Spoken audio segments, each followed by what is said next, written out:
महाराज ययाति का विवाह शुक्राचार्य की पुत्री देवयानी से हुआ। उनके बड़े पुत्र का नाम यदु था। यदु की संतान यादव कहलाती है। यदु का वंश यदुवंश के नाम से भूमंडल में विख्यात है। इस महान कुल में अनेक यशस्वी और तेजस्वी राजा हुए। इसी पावन यदुवंश में परम ब्रह्म परमात्मा वासुदेव पुरुषोत्तम श्री कृष्ण रूप में अवतार लिए। उनकी लीला का गान करके सभी मनुष्य पापों से पवित्र हो जाते हैं और परम धाम प्राप्त करने के अधिकारी बन जाते हैं। परम धाम प्राप्त करने पर मनुष्य का इस लोक में पुनरागमन नहीं होता, जन्म नहीं होता और वह जन्म मरण चक्र से मुक्त जाता है। इसे भवसागर से तर जाना कहते हैं। विष्णु पुराण में कहा गया है कि सूर्य और चंद्रमा प्रतिदिन उदय और अस्त होते हैं और यह क्रम निरंतर चलता रहता है। किंतु 12 अक्षर मंत्र का चिंतन करने वाले, जप करने वाले मनुष्य आज तक परम धाम से लौटकर नहीं आए। ऐसी है श्री कृष्ण भगवान की अनुपम और अद्भुत महिमा। महाराज ययाति विषय भोगों का विशेष रूप से अपनी इच्छा अनुसार बहुत अधिक सेवन किए। अंत में वे विषय भोग को असार सारहीन मानकर विरक्त हो गए और वृद्ध होने पर राज्य त्याग कर तपस्या के लिए वन में चले गए और वहीं उत्तम गति प्राप्त किए। महाराज ययाति ने विषय भोग सेवन का दीर्घ अनुभव प्राप्त करके अपना मत इस प्रकार व्यक्त किया।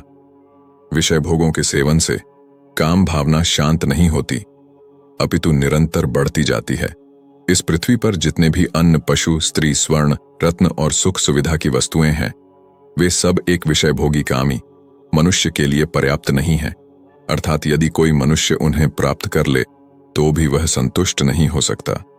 विषय भोग सेवन से काम निरंतर उसी प्रकार बढ़ता जाता है जैसे अग्नि में घी डालने से अग्नि की ज्वाला और अधिक बढ़ जाती है।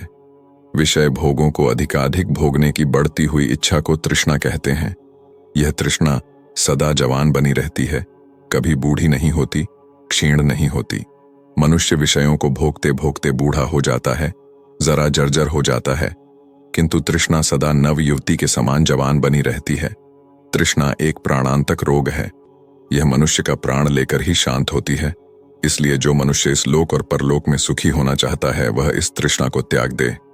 महाराज ययाति के इस अनुभव युक्त ज्ञान को ययाति का गीत अथवा गाथा कहते हैं। कहने का आशय यह है कि हमारे सनातन धर्म में अनुभव का विशेष महत्व है।